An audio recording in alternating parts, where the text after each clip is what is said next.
For real this time? Oh, here we are. For real this time. Like Hello. for real, for real? For real, for real. Seriously. Yeah. It's happening. We're doing the thing. Okay. You know, we decided to skip the 5 minutes into and just, get it out of the way right up front. Bam. Yeah. Good to go. We're set now. It's good. We changed the background. Sorry. Anybody noticed? Anybody notice? Anybody care? You know, it's funny what I noticed as soon as I saw it was it would actually be cool to take that like 80s video game intro that I have and have somebody make it where you like shrink the ship down to like the size of like your head on the stream right now and have it actually like fly around in the background. Yeah. Would be kind of cool. Anybody I knows might how have to to do look it? into that. Or Fiverr. Yeah. Yeah. It's like I'm against animated backgrounds for the most part. Like I don't like the whole thing animated, but it'd be cool if like every now and then like this ship like phased out and little find somebody really good, have it like shoot down something. Yeah. So, episode 26. Yep. Think up in the world. We've been doing this a long time. We should when how many more episodes before we retire? You know? I think that's episode 7,362. Maybe 64. The math is kind of hard. How many do we have left? 7,412. That's not that bad. It's just it's just a couple. I think we have more left than I said we needed total, but yeah. Well, math is hard. That's okay. Anyway, to recap and talk about news like we normally do. Yeah. Bless you. Last week we talked about board games. Mm-hmm. In preparation for the August Gen Con that the Dragon Lord family and Goat family is going to. Mm-hmm. Stoked about that. It's what is it again? August 1st through the 4th? Through the 4th. 1st through the 4th. I keep wanting to say 4th through something, but the 4th is in my head for sure, like August 4th, but that's the last day. Yeah. Yeah. So we're looking forward to that. As far as just rum news in general, not a lot's changed in the last week. The regular printer's still down. That's going to be down for... Depends if I feel like going into debt or not. Because every time I see somebody's like awesome 3D prints, because there's a little bit of 3D printing news, I guess. So the guy that created Blue for us, he was at the Bartlesville Christmas market. Mm-hmm. It's not called Christmas market. It's like some fancier word. But yeah, it was weird that it was like the first weekend of August. God dang, August is on my brain now. It was the first weekend of November that they were having the Christmas market. But he had a booth out there, and so I went over to see his booth. And every time he goes, he, does what every good vendor does and tries to cater towards the event. So it always has different stock and whatnot. Yeah. And it's like, man, he had at least 70 different items at his table. And actually, speaking of which, why don't we do a shout out for him since he's been helping us out? Yeah, absolutely. Post his website here. KBL Creations is the name of the game. Great guy. It's mostly him, but it's a husband-wife combo, technically. Like, she goes to the events and whatnot, but he does like the 3D design and printing and everything. Yeah. She has her own little printers and does some little things. But it's, he does everything. They do 3D printing, they do custom bulk orders for companies, personalized orders for individuals. They create models like in Blender. They even dabble in like 3D printer repair. Does it all. He's a great guy.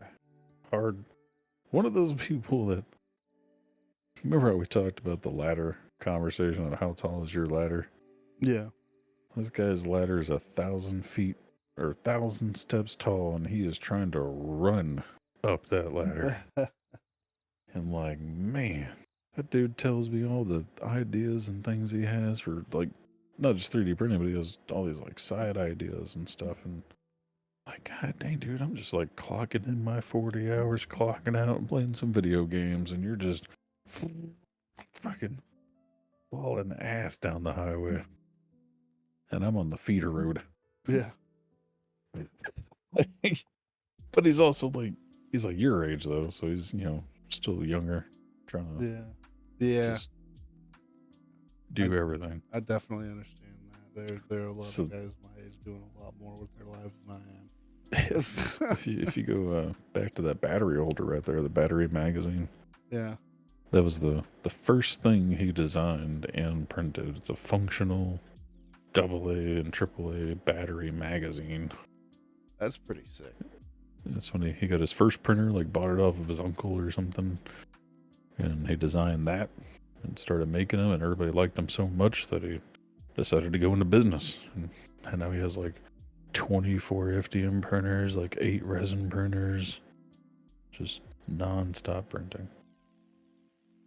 But it's like, yeah, it's crazy. I couldn't even imagine designing a functional 3D printed battery magazine. Just crazy.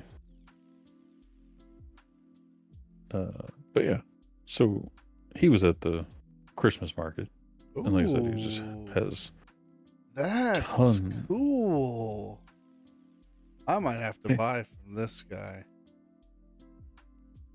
Oh, You shit. gonna That tell us what you're oh, talking about since you interrupted me? It's in the stream. Which one? There's 3 things across. Oh, you don't see my mouse hovering over it? Well, your mouse was going back and forth. But... Okay. Yeah, I mean, that's a pretty basic design. You But can probably that's find that cool. on Thingiverse. And print it yourself if you get your printer up and running. That's a good idea to like mount it though. Yeah. I like that. Yeah, but I mean, throw some support their way. Well, yeah, $30 plus shipping though. And you can make it yourself for like $3. But anyway, he was at the market and has like 70 different items on the table of all kinds of, Pokemon, Star Wars, Christmas items. They did an air show. He didn't know he needed a battery holder until now. Yeah. It's cool. They went to an air show the weekend before and made the little, what do you call it, like runway lights? Mm-hmm. I guess like a dome light, the big glass dome over a light bulb. Mm-hmm. And he made some lamps out of those. Like it's a little, like almost like a candlestick holder with a big clear filament dome on top and Yeah. LED bulb inside. Like, dude made lamps especially for that show. It's like, damn. Me, I'd be over here trying to find like an airplane cookie cutter or something. Just the dude's. It's crazy what you can do if you have the full knowledge of both the 3D model creation and the 3D printing combined. Like, the sky's the limit in that case. I mean,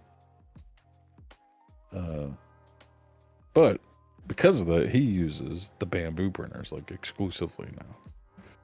And like, man, dude, the fact that they can print in multicolor, they print smoother and prettier and faster. It's like, man, dude, like I want to just go and I want to just slap one on the credit card and have it in the mail like next weekend. Yeah, it's tempting. It's very just the tempting. urge where it's like I have the extra money on the card, but do I really want to pay interest on $1,000 printer? Yeah, that's the problem. And it's like, and do I really want to make like that kind of donation to RUM-Gaming, or have RUM-Gaming slowly pay me back over time or something? It's like, man. I mean, you may be able to get some kind of financing through the website and get like 0% interest for the Yeah, term. maybe. I mean, I could always do something like that, but it's just hard to not be financially responsible either way. It's like we have a resin printer. We can just keep raising funds, doing our stream, go to an event, you know. Like we'll get there. Yeah. Just gotta be patient. Yeah. But it's like having money burning a hole in your pocket, you know, like you go to these shows, see these fancy prints, and you're like, man, I could be making things like that. Yeah. Yeah. Even like right now, like he's printing a part for the resin printer for me because I don't have a regular FDM printer. Like, dang it, man. The fact that I have to rely on somebody else to print something for me. But it was kind of a trade. Like, I had extra filament that he needed. So I was like, you know, I'll throw you an entire roll of filament. You just make this item for me. Yeah. But yeah, so that's pretty much it for the 3D printing news is that the resin printer, once I get that mod, and that was the whole point of this, once I get the mod made, it's a, what's it called? Activated charcoal? The like charcoal pellets you normally use for like a fish tank. Yeah. Yeah. Activated charcoal.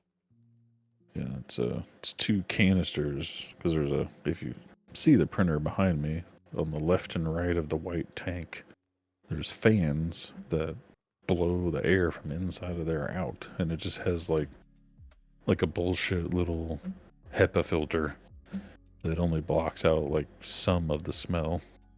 Like it's nowhere near the smell of when you fresh pour the resin because that shit'll give you a headache, but it still smells strong enough that like it's like if you came in the house and like somebody cooked fried chicken. You can smell fried chicken throughout the whole house. Like whenever I'm resin printing, you can just smell that kind of underlying odor through the entire house. Yeah. You ought to buy on, you know, invest in some of those Febreze auto sprayers. No, we have those, but that's nowhere near, that's not going to mask it.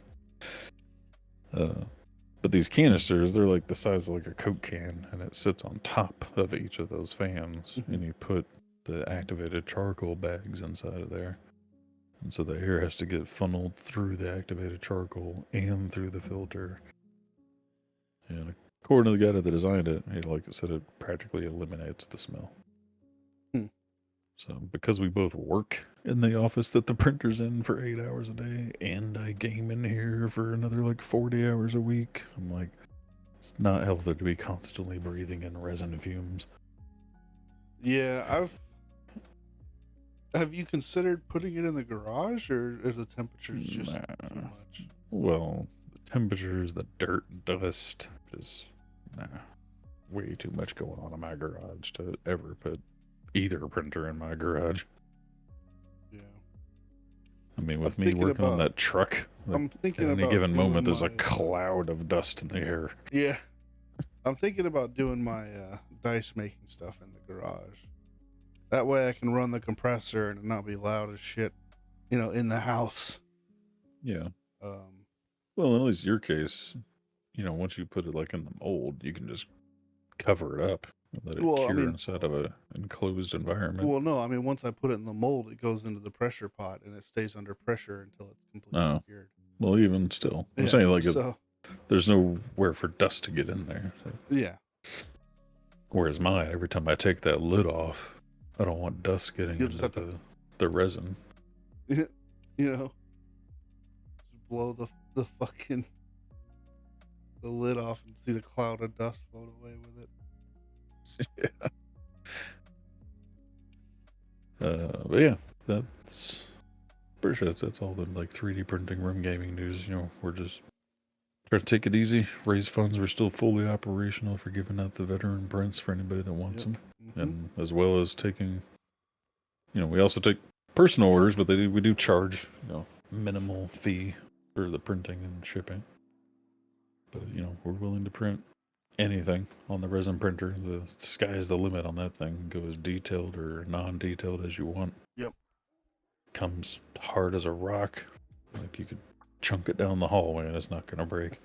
For those that don't know the durability of 3D printing, it's not like fragile porcelain.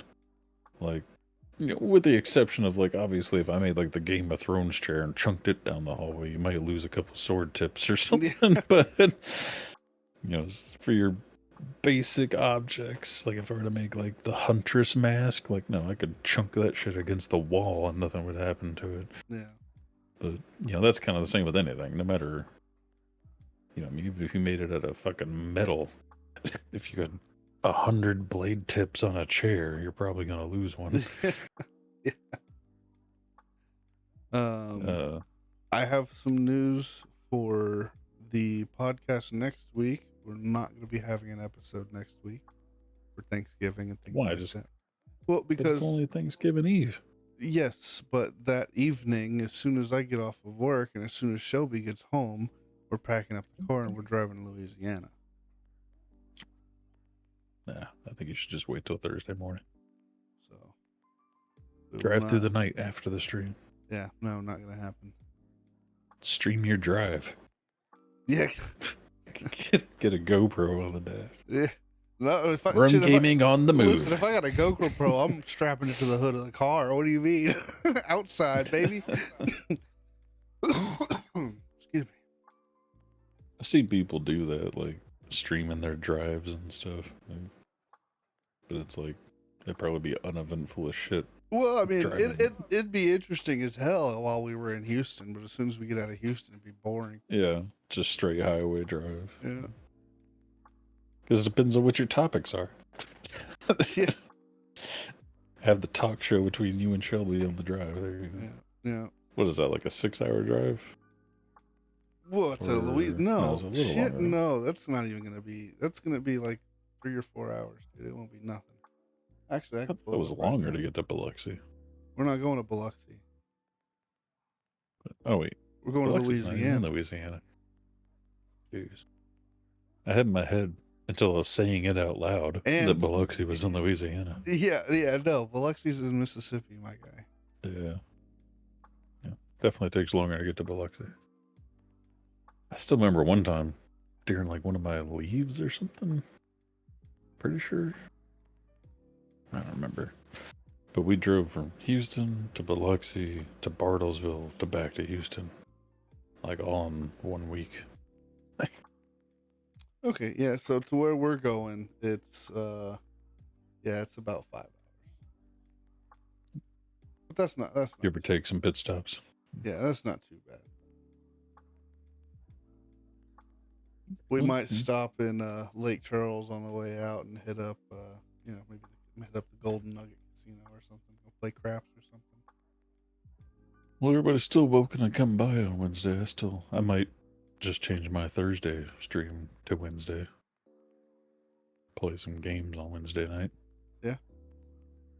Yeah. So I'll probably still be here because I'm not going until Thursday morning. Maybe. I don't know. The wife might change my mind, but we'll see. Just stay tuned. May or may not be here. I actually have So- to make sure that our hotel reservation is for the Wednesday night, not the Thursday night. Before I fucking. I'm gonna do that right now. Matter of fact. Yeah. So what's our topic for the day?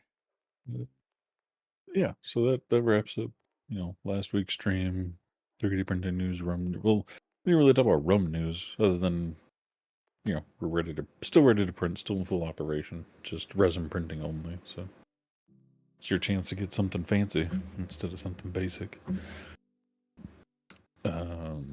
Otherwise, no real RUM-Gaming news. We're just in kind of autopilot mode at the moment. Yep. Haven't really locked in any particular conventions that we're going to. I'm still waiting to hear back about the what was that one this summer? The All Pro or All or something. well, yeah, they're both the same.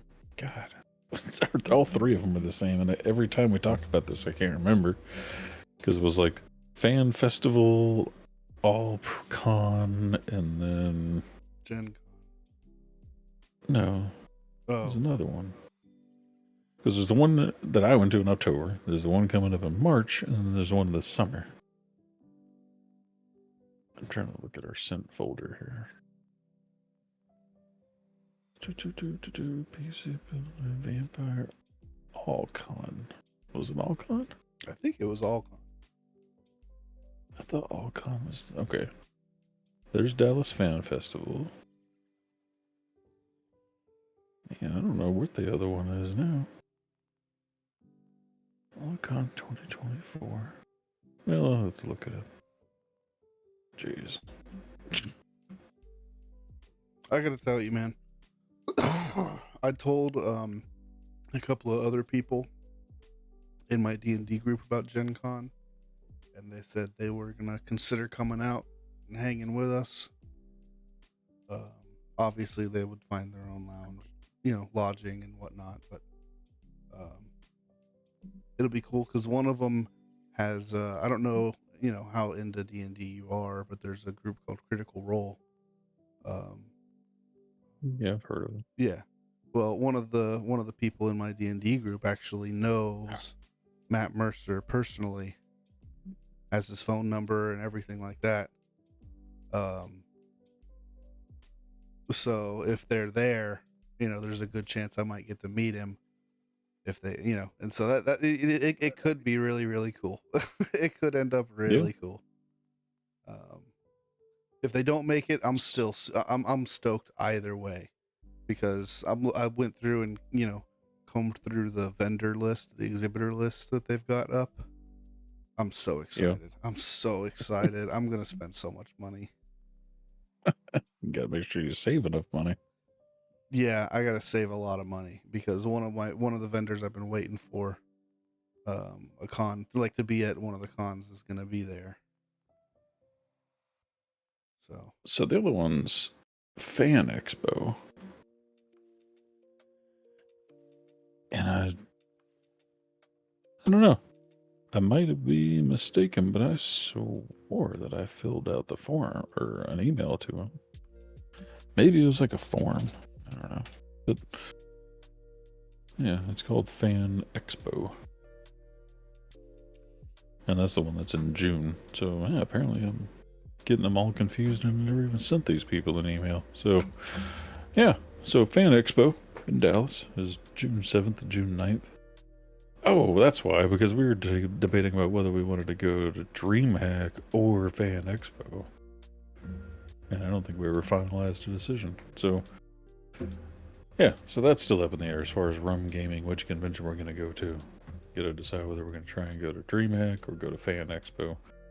It's really just going to come down to cost and available time. But we'll see. So yeah, I mean, is IEM happening again at DreamHack? Is what happening again? IEM, the esports thing, the Counter-Strike tournament. I have no idea. Because I might be interested in going again if I actually get tickets to the tournament. Well, yeah. I don't know. Maybe that's something you should look into then. Yeah, maybe I don't have a desire to look at it, and one of us would have to sit at the table the whole time, so it's not like we'd both be able to go.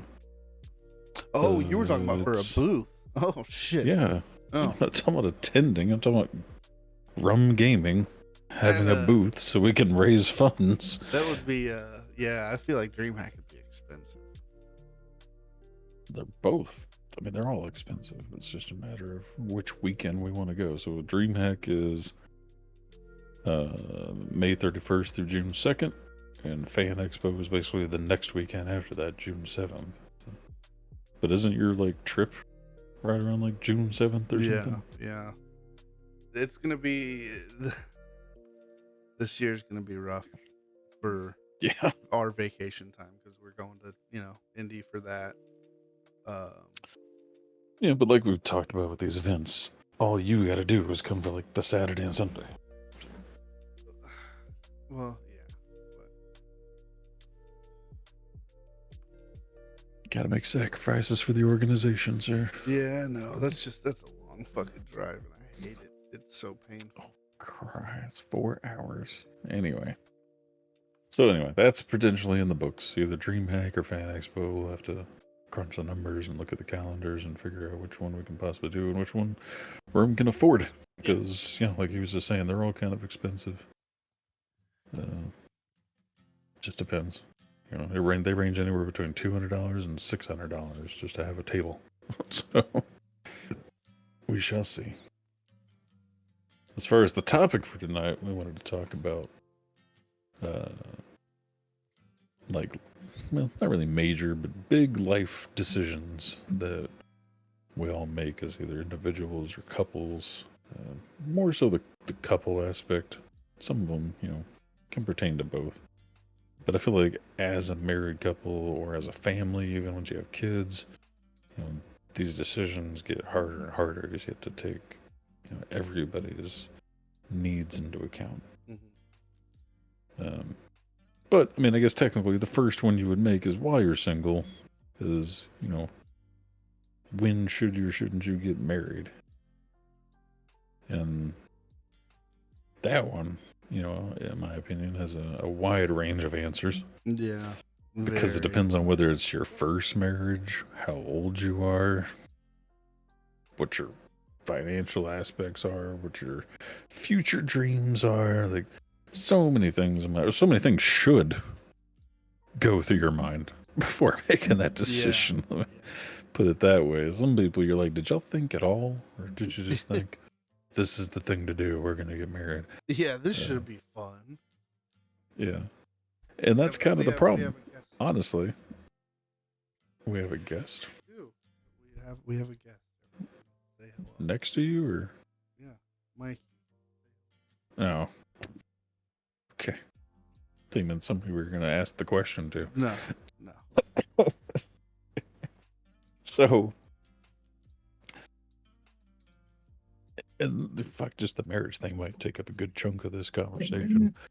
But because as I'm thinking about it, it really makes me think of something else that came to mind that, I wouldn't necessarily expect you to think of, because in my opinion, it's something that, is just going to come up in the situation I'm in right now. Mm-hmm.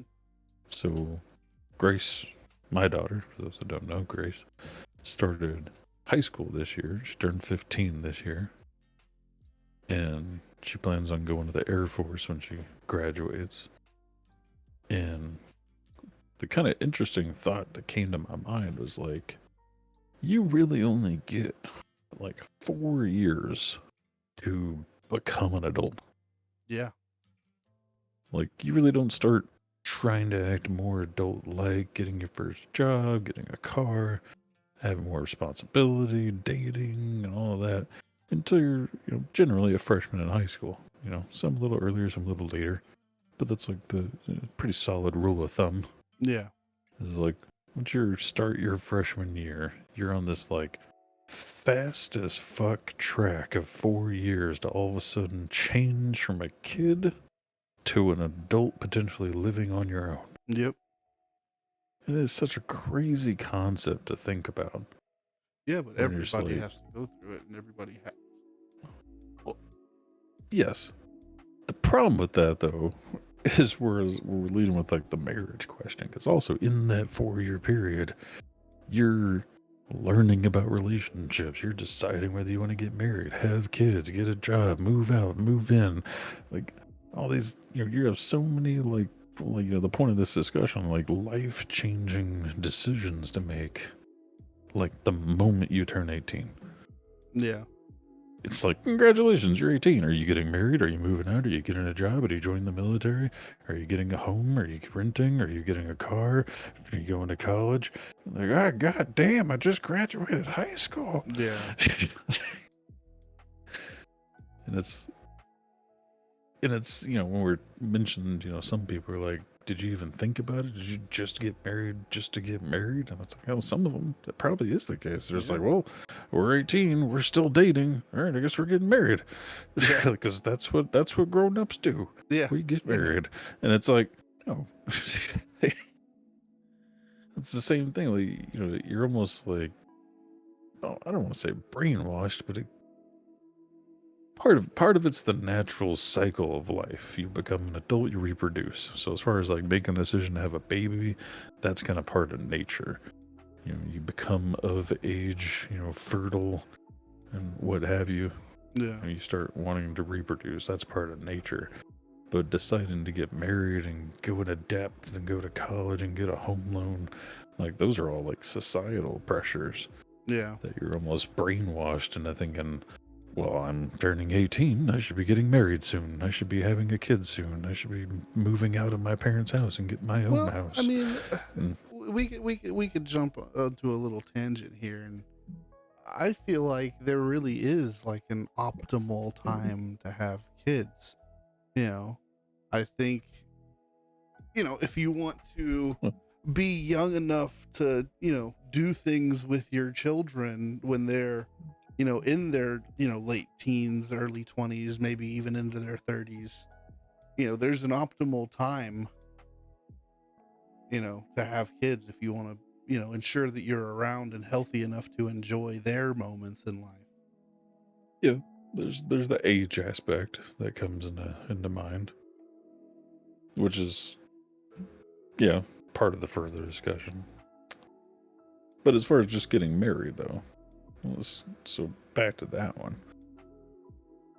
I've always had the kind of rule of thumb, and I for the most part, followed this when me and Crystal got married. Looking back, I feel like we should have had more experience together. Not that anything went wrong. We are obviously happily married and whatnot. Everything worked out. But I feel like you should at least be dating for like a year. Ideally, even living with each other for like a year. Yeah. Maybe living 6 months or so. But definitely at least dating for like a year. Spending most of your time together, not just, every Saturday we get together for dinner. Yeah. Yeah. Like, you spend most of your time together. You even, maybe you stay a couple nights at their house, they stay a couple nights at your house, vice versa, that kind of thing. Because I feel like, part of this is old fashioned, but, marriage is supposed to be a lifetime commitment. Mm-hmm. And so, in order to make that lifetime commitment, you should know the person, or at least have a pretty solid understanding. You've seen them through some ups, some downs.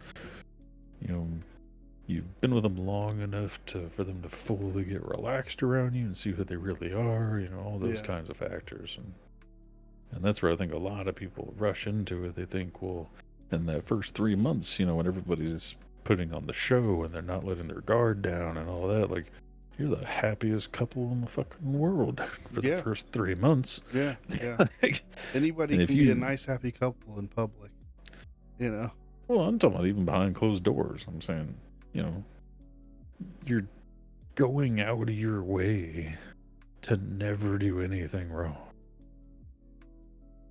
And that's what both people do. So yeah, it seems like the happiest relationship in the world for the first couple months. Yeah. Until you both start gradually letting that guard down and letting, your subconscious self come out. Yeah.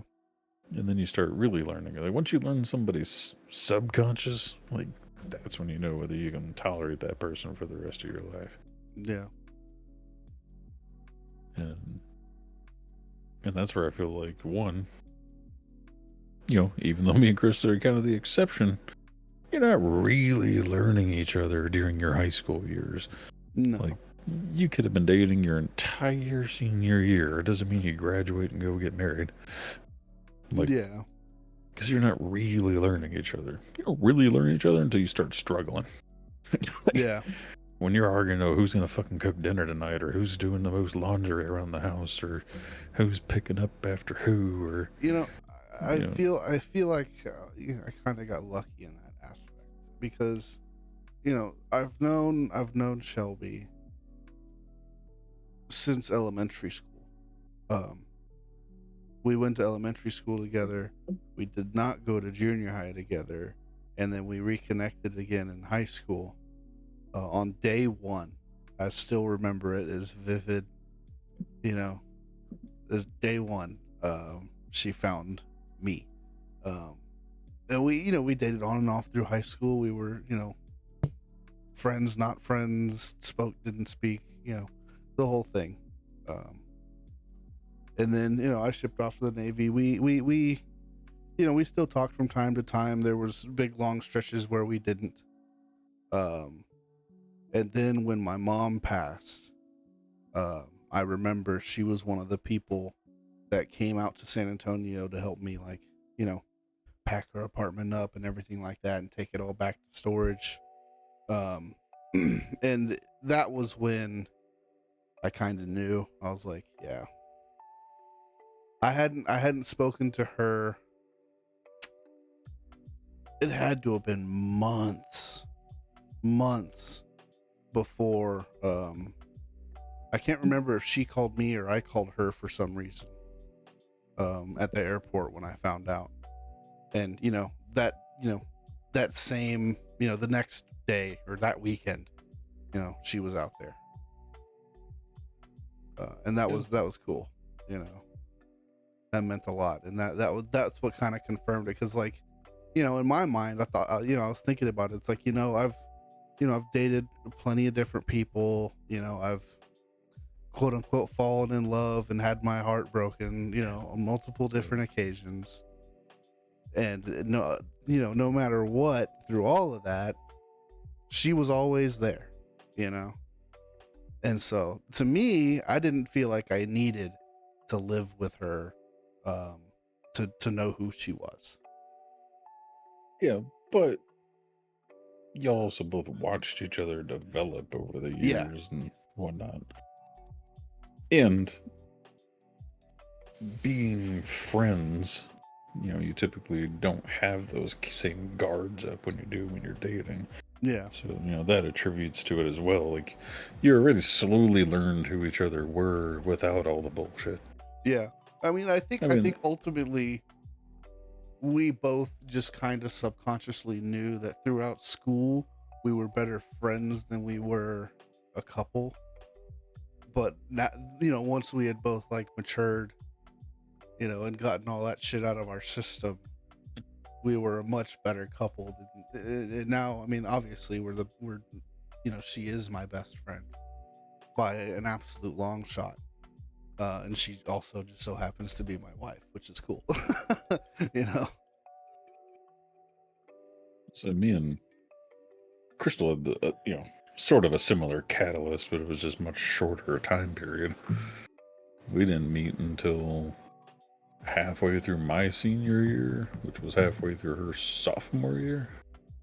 I think, if my timeline's correct. Yeah, that makes sense. So she was halfway through her sophomore year. I was halfway through my senior year.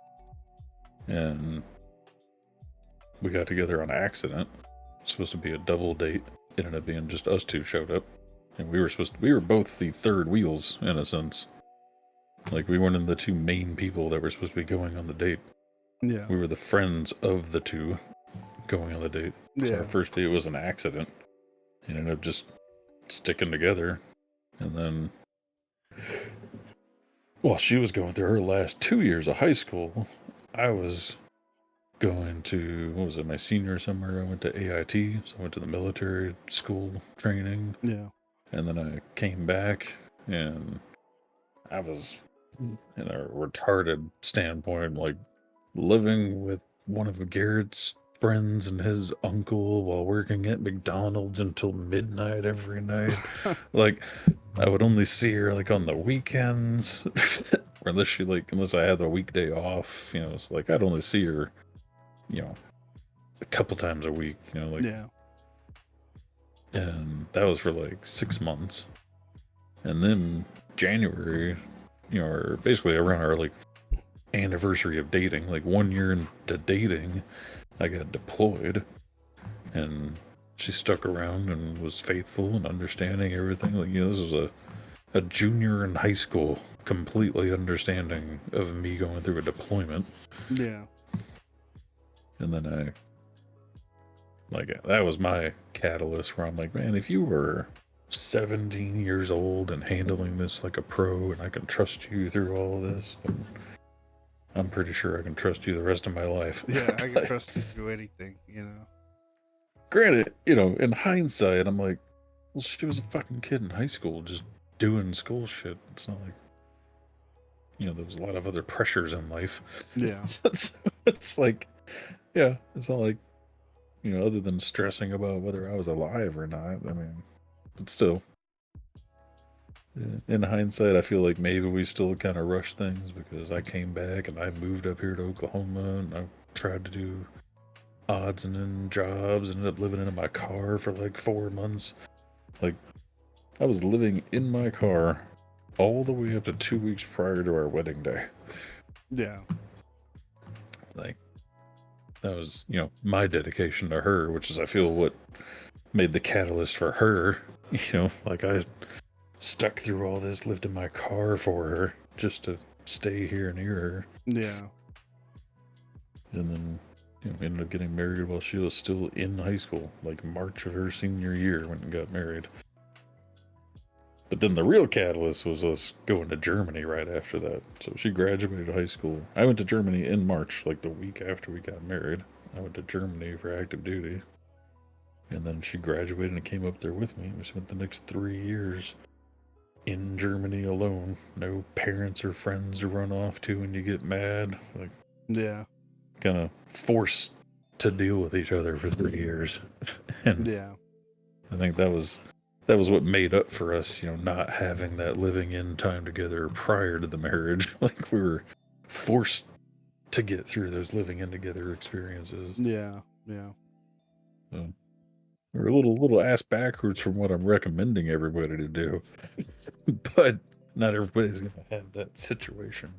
Yeah. I mean, I really think, you know, Shelby and I's situation is very unique as well.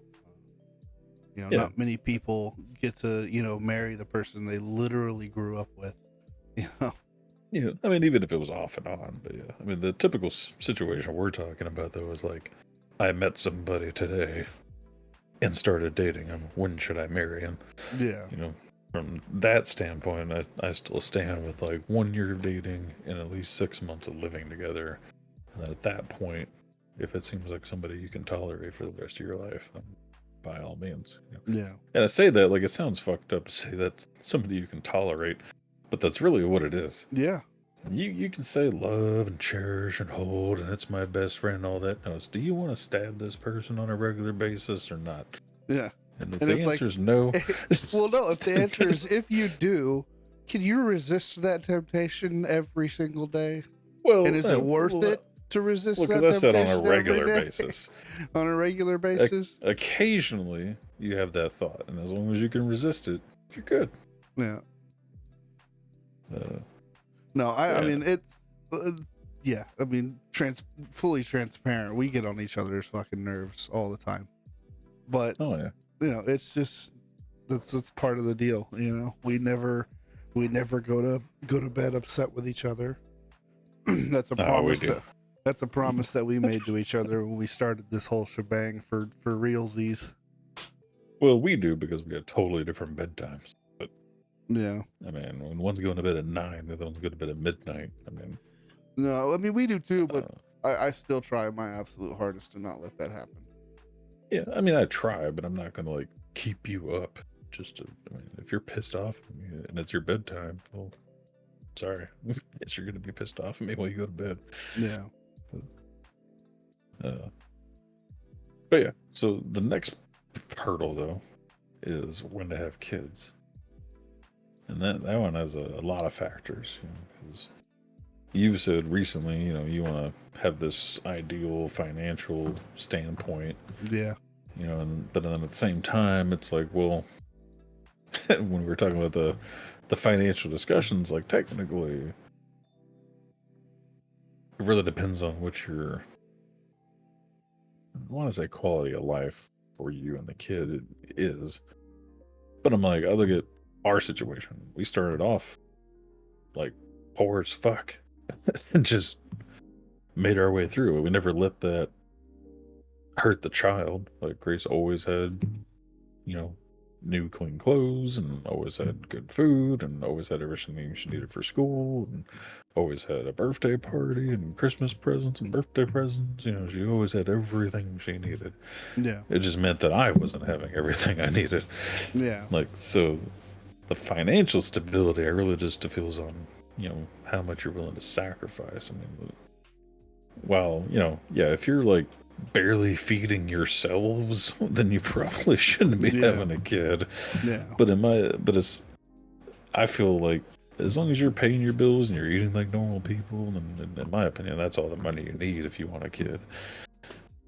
you don't need to have, your $300,000 house and a nice car and all these nice things to I mean, have a family. I have a $300,000 house. I know, but I'm saying it's almost like you're waiting until you had all that. And now you're like, okay, now we can start thinking about it. Yeah. No, I mean, realistically, my thought process is if I don't have kids by 35, probably not gonna. That was our similar kind of standpoint as far as having a second kid. If we didn't decide to have a second kid by the time we were 30, we just weren't going to have a second kid. We didn't really decide an age for our first one. I don't even really recall the conversation. We were in Hawaii, and I think it was just like, whenever her like next appointment for birth control was, and she's like, "Oh, I gotta make an appointment." And I'm like, or you could just not. Yeah. Like that's See pretty what much how the happens. discussion was. Wasn't like we're ready. It was just like, we've been married at that point like 3 or 4 years. We were only like 25 at the time.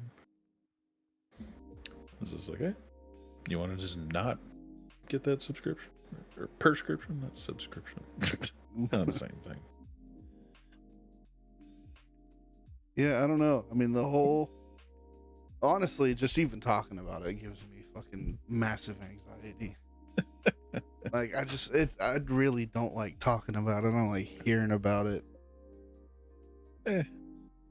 It's one of those decisions, and that's what makes this an interesting conversation, is because there's so many factors that come into play. You're like, how financially responsible should I be? How much of a grown-up should I be? Or how much of a role model should I be? Or, there's so many things people put pressure on themselves for, and it's really just, are you going to be there for the kid, give them everything they need?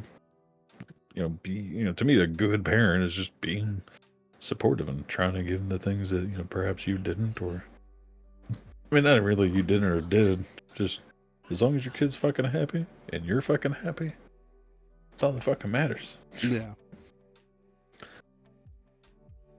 I mean, there's no real grown-upness about it. Man, fuck, you ask half the people that know me, I am either the most serious person they know or the biggest fucking child they know. I've seen both. So. Yeah, I mean, yeah, when you know me long enough, I'm either like the elder you go to for advice, or the idiot you're telling to knock it the fuck off for the 15th time. Because god damn it, I swear to God, if you don't put your pants back on.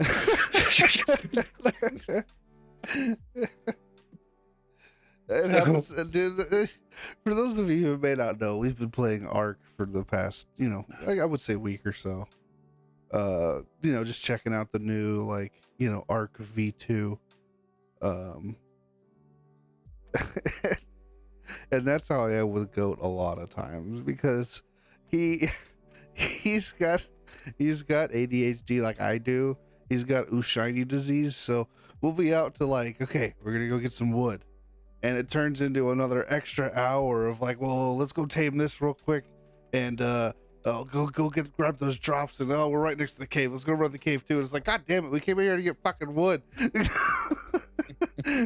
For fuck's sake, pull it together, man. Stay on target, please. That's all survival games too. It's like a kid in a candy shop sometimes. What? Good night. Good night, Grace. Jason says good night. I didn't hear you. No, she said good night. I didn't hear it. It's too bad she's in the other room. But anyway, again, deciding to have kids, it's really just a matter of whether, really, in my opinion, how prepared you are, whether it's financially, mentally, or whatever, is all out the window. It's just really a simple matter of yes or no. Do you want a smaller you running around for the next 20 years? Yeah. And as long as, like I said, as long as you're not barely able to feed yourself, then that's the only thing that really, can you feed and clothe them and and love them. Like that's all it really boils down to. I mean, But it's not for it's a everybody lot because I more. mean It's that's a lot more complicated than that, though. Like, it's uh, not. are you gonna have a stroller? Are you gonna have a car seat? Are you gonna have diapers? Are you gonna have formula? Are you gonna have, you know, changing table? Are you gonna have go bags? Are you gonna have fucking, like, it's just so That's all much. things you just do. So much No, it's stuff not. to buy. Not Diapers really. are expensive. Strollers and car seats are expensive. I mean, people say they're expensive, but you think of all the other stupid expensive things you buy, they're not really expensive. You get like a pack of like 40 for like 50 cents a piece. I mean, it's just the fact that you are going through like 3 or 4 of them a day. So yeah, it costs you like a couple dollars a day. But you compare that to like right now, like yeah, if I take Grace out to eat, it costs me $8 fucking. When I feed her as a baby, it costs me the opposite. It costs me $1 to feed her and $7 in diapers and wipes. Yeah. It's all roughly the same. I mean, it's no different than paying for a pet. You get the food and the toys and the bedding and the shots and medical care and everything you buy for your pet. You're not hyperventilating over what you gotta buy for your dog. It's the same shit. It's literally the same as taking care of a dog. For the most part, it's almost easier. Because the dog is loose. The child is kind of restrained. The dog, you're at work like, fuck, I hope that motherfucker didn't eat through the goddamn cage and chew up the goddamn house. The baby, you're not concerned about that at all. I mean, I guess you're kind of concerned when they're at like daycare. You know, I was gonna say, hope it's not some psychopath in the daycare. I gotta pay for daycare. I gotta pay for fucking babysitters. Well, maybe not. I mean, not if you're working from home. Got grandparents. Maybe. Yeah. There's lots of people that work from home and raise a baby at the same time. Oh no, I didn't even think about that. I was gonna try and go through the whole thing without changing a diaper. Get out of here. I was gonna try my damnedest. Jeez. So you got like 2 to 3 years of diapers. You think you're gonna get through the whole thing? I was gonna shoot for the stars, man. No. Listen, look, you need to man up. If you aim for the sky, that's the only place you'll get. All right. Mm-hmm. Anyway, I'm just saying, there's not that much to it. Everything is out there. It's all fucking basic. If you can take care of a dog, you can take care of a baby. Like, it's fucking 2 of them. Exactly. See, but no, it's one of those things. But at the same time, so I've always looked at a child as a 20-year commitment, right?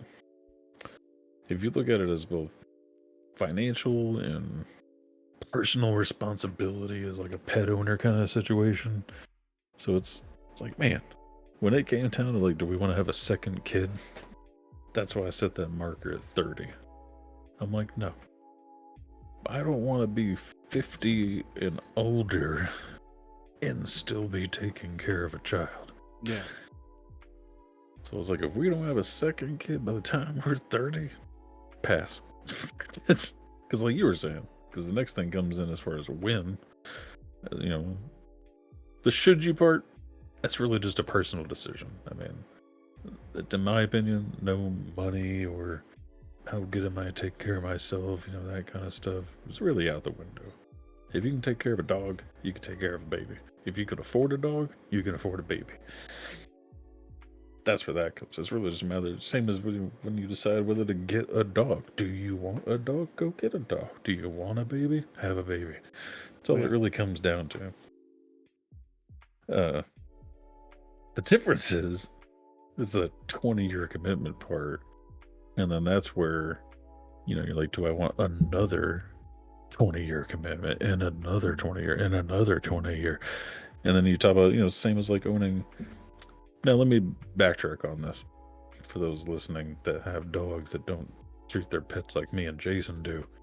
We spoil our animals and buy high-dollar food, high-dollar treats, high-dollar toys and Yeah. gizmos and, you know, treatments and whatever the fuck. Yeah. Like, we're not, like, retarded like some of the people out there. We're not spending hundreds of dollars a month. We're not, like, eating out of a Gucci dog dish and, Yeah. you know, things like that. But as far as, like, a standard 1 through 5 scale, the typical pet, or not typical, the bottom tier pet owner that leaves their dog on a chain in the backyard and feeds it once a week the cheapest food from the dollar store or the farm store versus the Gucci bowl, you know, we're right around like a 3 to a 4. Yeah, I'd probably place myself on like a 3.5, 4 scale, because I would consider 4 and 5 the people that buy like the food that you cook up, or like the raw only diets. Yeah, and then like the 5s are the people that make like the completely raw like designer plates with like the acai and the bone marrow and the bamboo. Like, it's like, okay, calm down.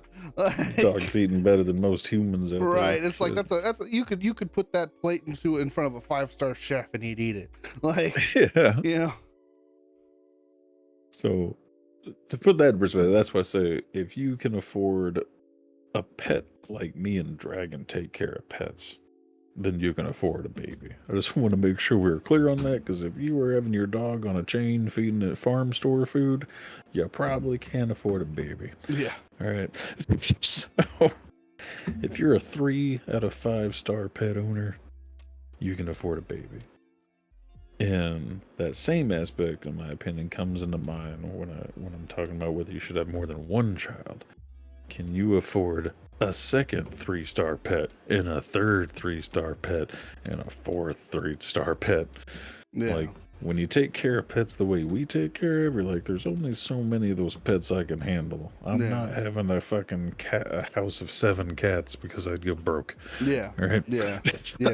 It's like we have to budget our vet visits. Like, yeah, it's kind of same thing with kids. You know, you should treat your kids like your 3-star pets. And if you can't treat all the kids as 3-star pets, then you probably shouldn't have more than one kid.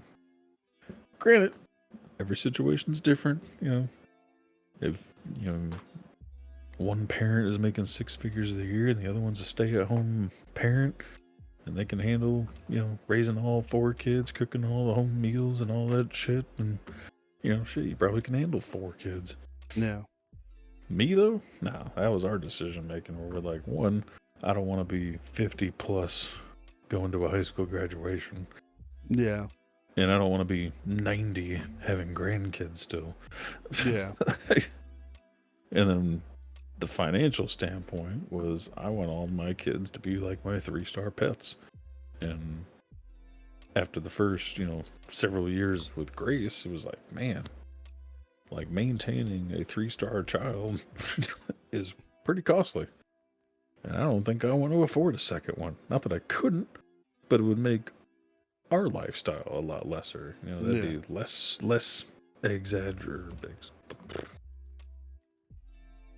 less fancy. I can't think of the right word. Less fancy vacations. You know, you're not going to get the best clothes and the best of this or anything. You know, everything gets scaled down a notch from everything you have to everything the kid has.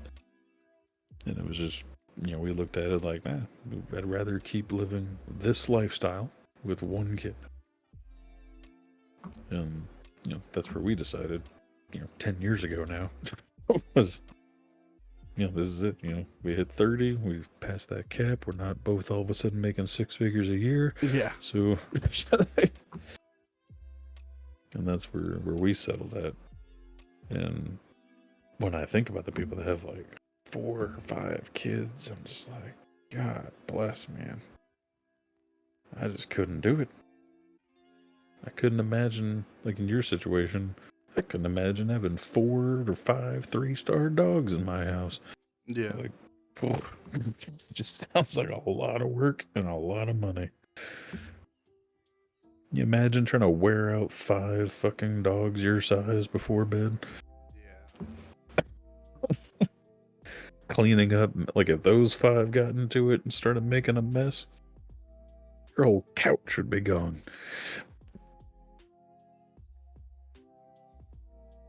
It's kind of the same thing with kids, man. Once they start getting old enough, just like a pet or just like a dog, once they start getting old enough to get into shit, when you got 5 kids getting into shit, god damn. Like Shane. Yeah. And it's kind of fucked up. And I don't know if anybody might have the people that I'm talking about watching the stream one day. I got one friend of mine that like really good friends with the parents, but they had like 5 kids, and like they all came over like one time for like a barbecue, like a cookout, and after that I just never invited them again. And it wasn't because I didn't like them. It wasn't because their kids were just, you know, misbehaved or anything like that. It was just there was 6 freaking kids running around my house, and I'm like, man, I don't want 6 kids running around my house. No offense to the people that have the kids. I'm sure you love them and it's a great time. It's too much anxiety for me. Same reason I want 6 dogs running around my house. Yeah. There's nothing against kids, but I only want that many kids around me if it's a birthday party or a holiday. Not just for a casual get together. And it's also the same thing. So, you know, flipping into the same aspect of the finances. Whereas, how do you go out and do things, man? Like, when you got 5 kids, we'll say 4 kids, 2 adults, so 6 people going to like McDonald's. And we talked about this with the rising cost of inflation and everything recently. Like, man, you're talking $10 a piece minimum if you're on the cheap end. Yeah. So you're talking $60, $70 every time you go to eat out. Yeah. And that's on the cheap end.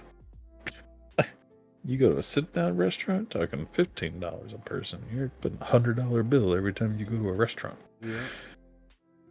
School supplies? Shoot, we spend about $50, $60 on school supplies every year. You got 4 kids?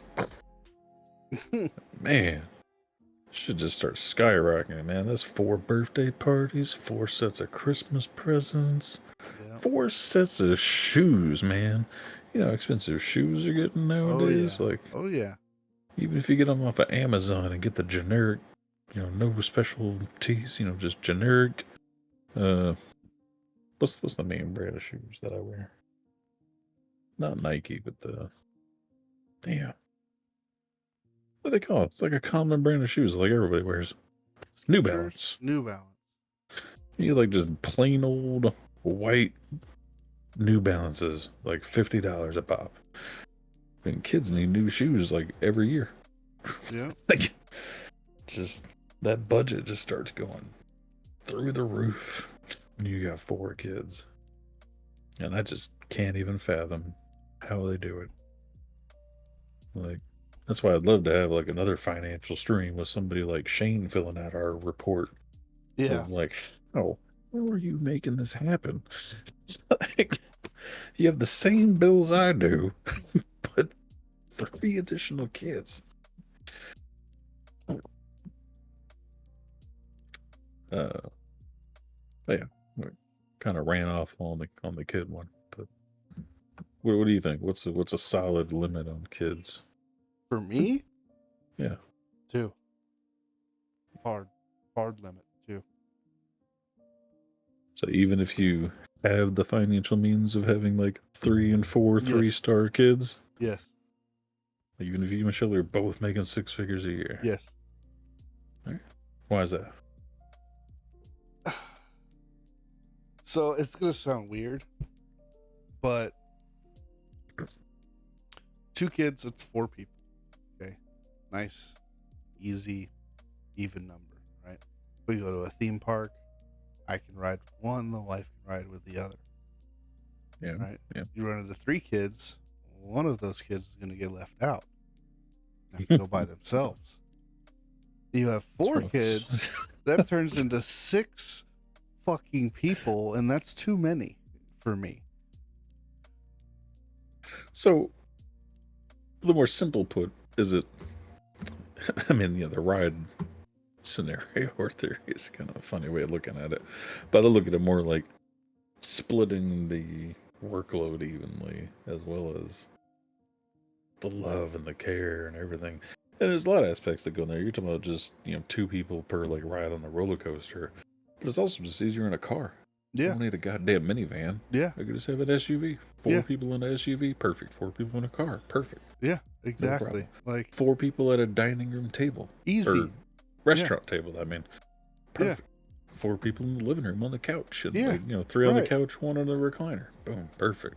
It's Like it's a nice round better number that way. It's in the a best. lot of scenarios. It's the best scenario. I don't need a fucking football team, you know. Yeah. But it is interesting. You talk to some people and they're like, I would have more than 4. Like, they're like, if I could afford it, they'd have like 10. The And I'm neighbors, like, the neighbors at the father-in-law's house where we just moved from, they have, oh god, I think it's 6 kids. yeah. And they're ranging in ages. Like there's one that's like, newborn. There's like they just pump them out. Like it's like, good for you. They're very happy. They're very healthy. They're gorgeous kids. They're super well behaved, really nice and polite and articulate. And it's just like, And I've met people like that. They're like, I just love kids. And they I'm have like one of those like why? red Econoline vans, like an actual like yeah, like van. the 8-passenger. Yeah, van. like the big sliding doors. Like, yeah, it's like a fucking Like a church bus. yeah. Well, it's funny you say that because it's funny you say that because the father is the pastor. But yeah, it's I couldn't do it, man. Mm-mm. I mean, Not me. it's the same people that are like pets, though. The same ones that you run into, like, oh, I just love kids. I would, have as many as I could afford, and then some. And the same thing you run into people with cats and dogs, or pets in general. Yeah. Like, I just love cats. And that's why I have 27 of them. And I'm like, God damn. Or anything, whether it's whatever the fuck you like. You watch hoarders and stuff, and they're like, oh, we just love rabbits. We have 15 rabbits running around our house. Oh no, they didn't. They loved rabbits, but they weren't expecting 15. They bought 2, didn't realize it was a male and a female, and ended up with 15. That's what happened there. Yeah.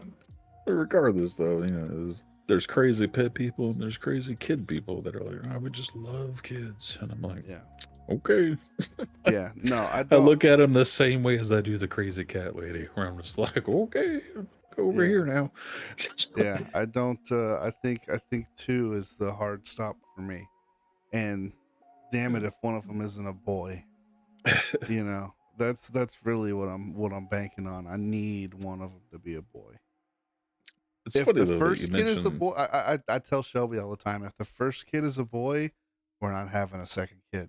If the first kid is a girl, we'll have a second kid. And if the second one's a girl, I'm going to make one of them grow up to keep our name. Okay. I mean, there's plenty of other Lovatos out there. You're fine. There's only one other male Lovato to pass on the line. No, there's not. Yes, there is. There's not. There's a lot of Lovatos out there, sir. You got your cousin Brandon. Yeah. Garrett, he's not having any more kids. Garrett's not having any more kids. Whatever family line your dad's sister in Alaska has.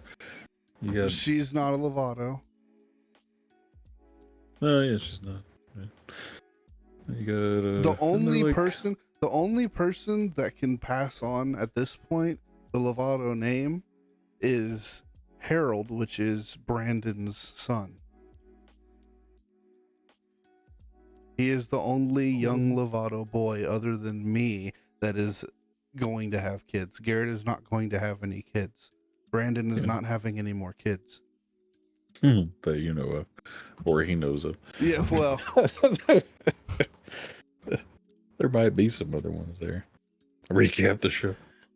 We're just talking about when to get married and when to have kids and how many kids to have is the three main points we've come across so far.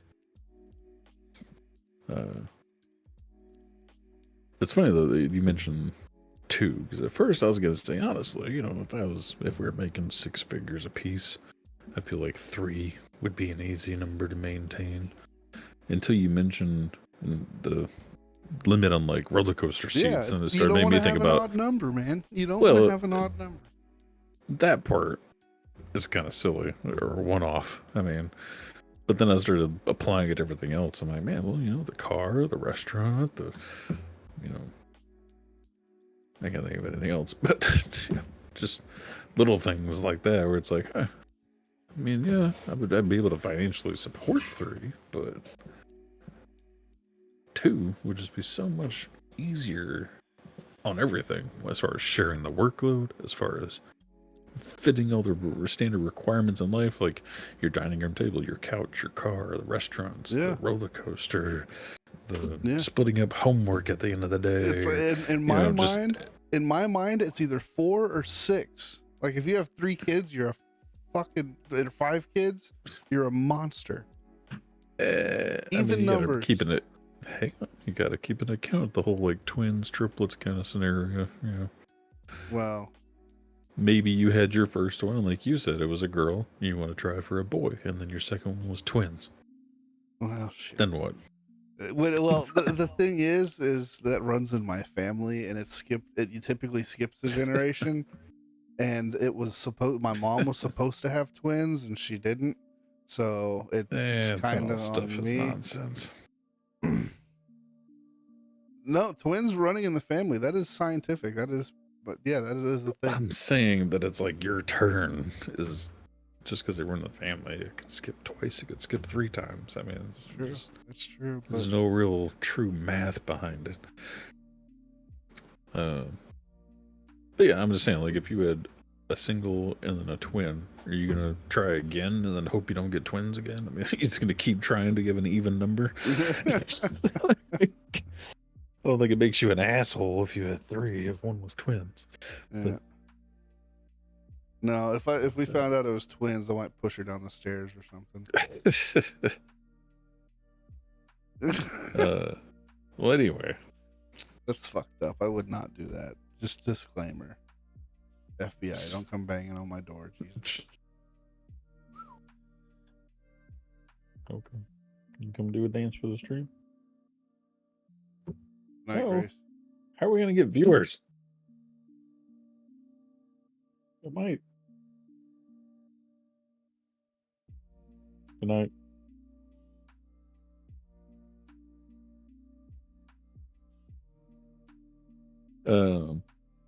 So coming back to that number, you said 35, I said 30. I'd like to get Garrett's input on this before I point out some recent discoveries of people. Garrett said 38 years old is too late if you're him. No, I'm talking about what's the cutoff. What is it? What his opinion is the cutoff of how old is too old. He's saying he's 38, so he's not having more. That doesn't mean that was his cutoff. I say that because the person that we're going to Gen Con with, he's older than me. I always forget how much. He's only like 1 or 2 years older than me. But they have like a 9-month-old baby right now. And so he's like 41, 42 years old. Yeah. With a baby. And I'm like, God bless, dude.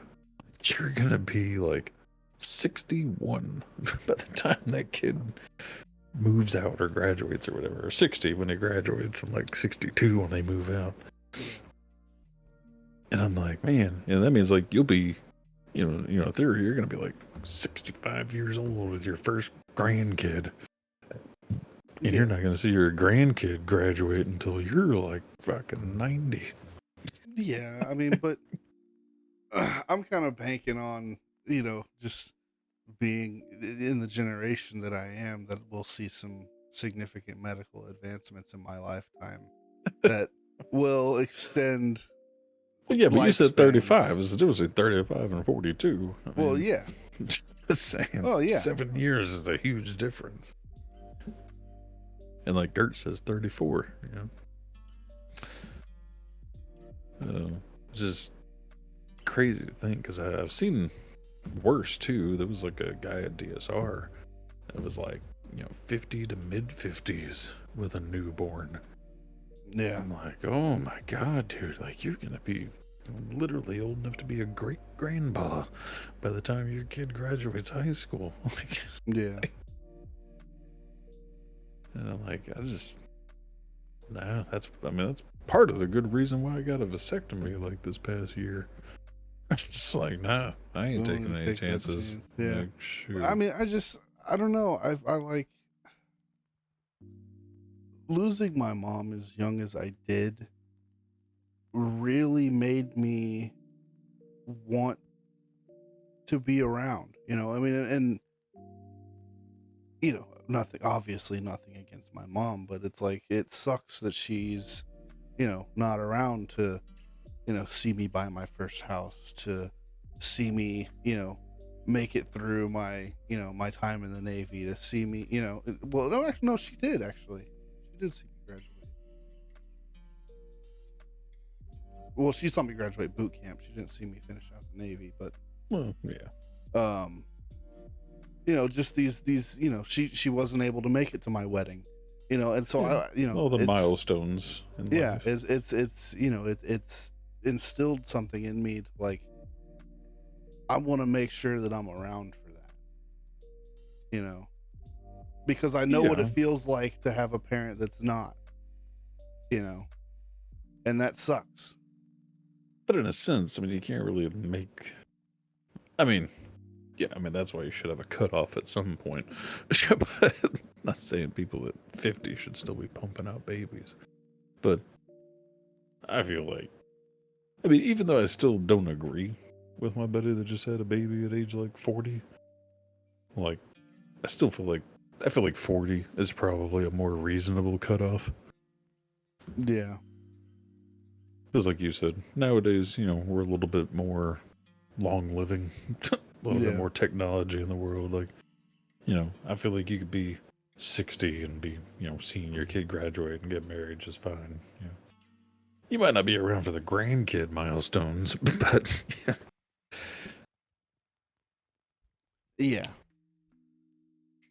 But I feel like 30 was just a more solid number for me. Where like, no, I'd rather be 50 watching my kid graduate and 60 having my first grandkids. I feel like I just wanted that more 10-year buffer. Yeah. So I feel like my personal level's 30. And while I still kind of cringe when I think about 40-year-olds having babies, I still feel like 40 is a solid, like the maximum cutoff range. Yeah. Yeah. I mean, I'm 30 now, and I know there's no way we're having a kid this year, or probably not even next year. But, definitely before 35, I think we're gonna have something. At least that's the goal. That's the goal. It's also a little different for y'all because, in a sense, you're still. I don't want to say like experiencing your like newlywed years, but you're just now like getting out and like taking trips and making roots and getting a house. I'm just now like actually being an adult. Yeah. Whereas us, like, we went straight to the military. Like, we were still learning how to be adults, but we did that. We just did that much earlier on. Like, we started becoming adults. Yeah, I mean, at age 18 and 20. You could call the military sort of a cushion there. I mean, that's completely and entirely fair. Yeah. Well, it just meant like we got all of our becoming adults out of the way at age 18 and 20. Yeah. And you getting started, at like 26. Yeah. So you have like a 6 years behind us basically. Yeah. So it's like, yeah, like But we hey, had doing that financial talk, it seems like I'm, still a little bit ahead. Not by much, well, but a little bit. that's also because you got more disability. Well, yeah, that too. Which I'm so proud of you for working. For Ugh. those of you who don't know, he may not have said it. He's been working on getting his disability up, and that's good. It's been ongoing for years, but yeah. Well, there's actually some progress being made, which is good to see. We're probably gonna have to push this into a 2-part stream, but let's continue with the marriage and kids part. So we got the maximum cutoff for having kids. And like I said, I've seen people having them older, and that part just makes me cringe even more. I'm like I said, that's why I went ahead and got a vasectomy. Partially just because it was free, and it was just like that extra safety precaution. Yeah. For those of the veterans that don't know, vasectomies are free if you're a veteran. You just go to any VA hospital and schedule an appointment. And it's super quick, painless procedure. Awkward procedure, but quick and painless. Probably, yeah. There's only been probably 2 other situations in my life that were more awkward than that. You haven't quite hit the age to get the other one yet. Well, I mean, the whole back in my day when I joined the military, doing like the duck walk across the floor in your underwear with like 20 other dudes in their underwear. I had to do that. And then having to bend over while a dude looks at your asshole and then simultaneously turn around and have you grab you and cough. Just like that whole day was awkward. Yeah. I remember that. That happened to me too. Yeah. And then probably, well, maybe more so for me because I didn't do any like school sports or anything. But the whole like group showering with a bunch of naked dudes for the first time in the military was awkward. Get over that pretty quick. Yeah, you kind of have to. Yeah. I guess it's just funny because like in those days, like and I'm still not super comfortable with it, but some people are like too comfortable being naked around a bunch of guys. Yeah. It's like, listen, I don't mind if you're comfortable being naked around other dudes, but if you're comfortable to the point where you're trying to talk to me while I'm naked and we're both naked, like, just don't talk to me. Try not to make eye contact, and we're cool. Talk to me is fine as long as you said, like, as you're not looking at me and talking. Like, we can hold it. Like, you're at one stall on one side of the room, I'm on the other side of the room. We have our backs to each other, 10 feet of space, and we're holding a conversation. Sure. Yeah, but when you decided to take the stall next to me and start having a conversation, and then put your leg up on the bench, Captain Morgan it, like, get the fuck away from me. Creep. Or they come up behind you, lean up against the wall, like, so what do you think about doing this weekend? And it's like, why are you leaning against the wall? Why aren't you getting dressed? Why is your priority talking to me right now and not putting some fucking clothes on? We can have this conversation 5 minutes from now, all right? Please leave. Yeah. And it's like you can talk to me and stuff while we're both naked, as long as we're both actively trying to get dressed. The moment you stop trying to get dressed, we got a problem. Yeah. So anyway, free visa. It's not sketchy. It's just the VA. I don't know. Doesn't want you to have kids, but I don't know why it's free. It's kind of weird. There's no like percentage of disability or anything either. It's just free. And they knock them out regularly. It's an in and out procedure. You don't get like knocked out or anything. It's a local anesthetic. I came in for my appointment, and like 60 minutes later, I was driving home. How long were you on the bench, so to speak? Well, like I said, the whole thing from like the moment I checked in to the moment I was driving home was like an hour. Yeah, but that's not what I asked you. I'm trying not to be too like explicit. 30 minutes or so. I don't know. So you could have gone home that night and boned your wife and have been fine. No, you Okay, can't. well that's what I meant. Oh, I thought you meant on the On table. the bench, Oh, quote it's unquote. God, I can't remember. I want to say it's like 2, 3, 4 weeks or something. Because you have stitches. I mean, Yeah. you're basically waiting for the stitches to heal. It's not that you can't. It's just not safe. Yeah. But yeah, it's anyway. That's why I got that done because I don't want to be the 50-year-old, 55-year-old having an unexpected child. Just like no thanks, pass. Yeah.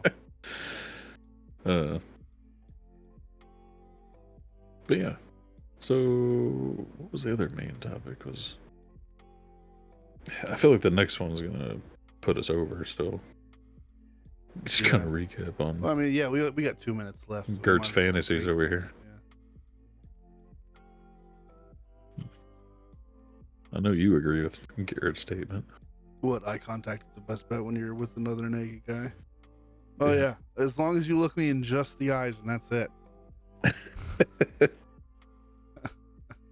As long as you got your socks on, it's all right. Yeah, that's right. Yeah. That's it. The other aspects. I mean, just to point out some bullet points for next week for anybody that wants to think about it and give their opinions.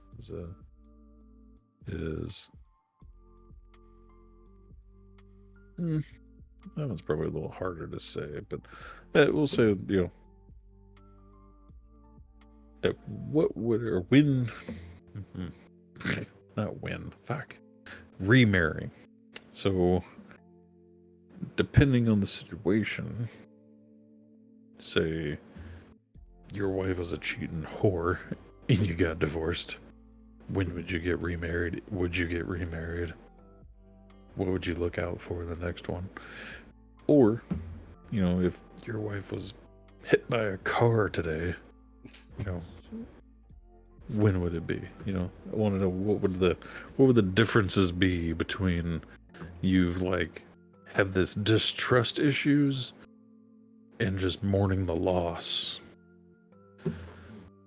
I have some thoughts, but we'll save it for next episode, for the next exciting episode of Dragon Ball Z. Yeah. So those are some interesting things that I've thought about over the years, and I used to always have the kind of same go-to answers, but it feels like a lot of things in life. The older you get, the wiser you get. The more you kind of change those decisions, where you're like, well, yeah. But yeah. So any closing notes? Think about those. Anybody have any closing notes before we go ahead and end it for the evening?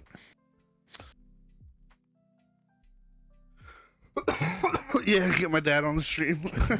Oh, can we have Jeff on stream? Man.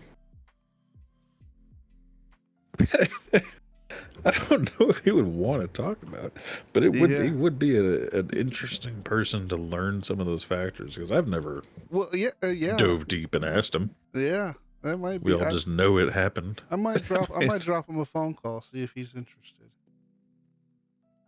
Yeah. Because he might surprise us. You never know. Because I don't even know what the timeline difference was between his first, or between all three wives, honestly. I don't know how long before he got together with my mom, but before his last one. Yeah. I feel like it couldn't have been that long, because, you were the youngest, and you were, 9. Yeah. So, and so I assume your mom was the one before my mom. I can honestly based on the age of the kids, anyway. I don't really remember my mom and dad together.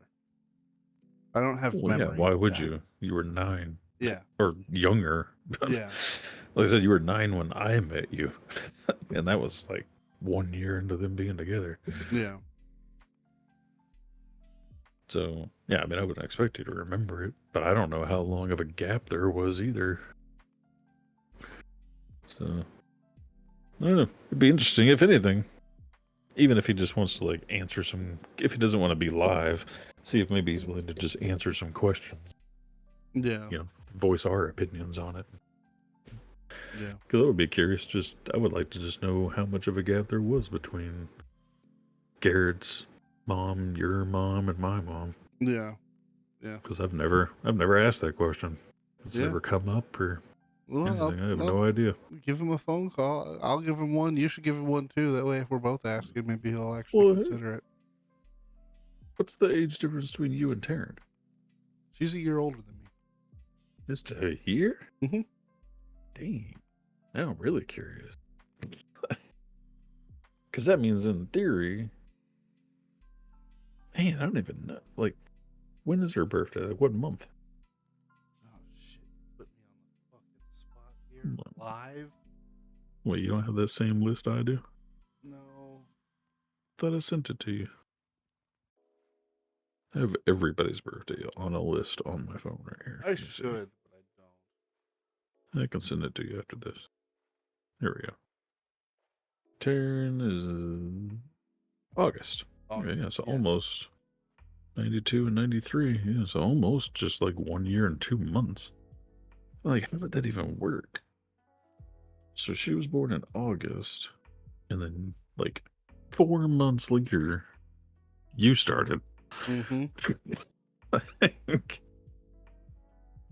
You got the T? I don't understand. I got the T. Do you understand what that means?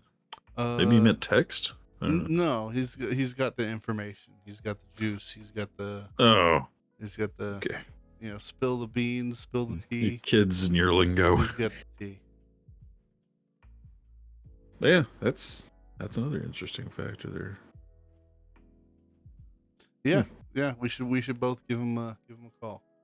But that's gonna call it for this episode tonight. Yeah. We're gonna dig deep into the personal lives. Yeah. For Yeah. family. Yeah. We're questions none of us have ever seemed to ask between the 3 kids here. 3 out of the 5 kids, none of us know. Yeah. But anyway, thank you all for tuning in.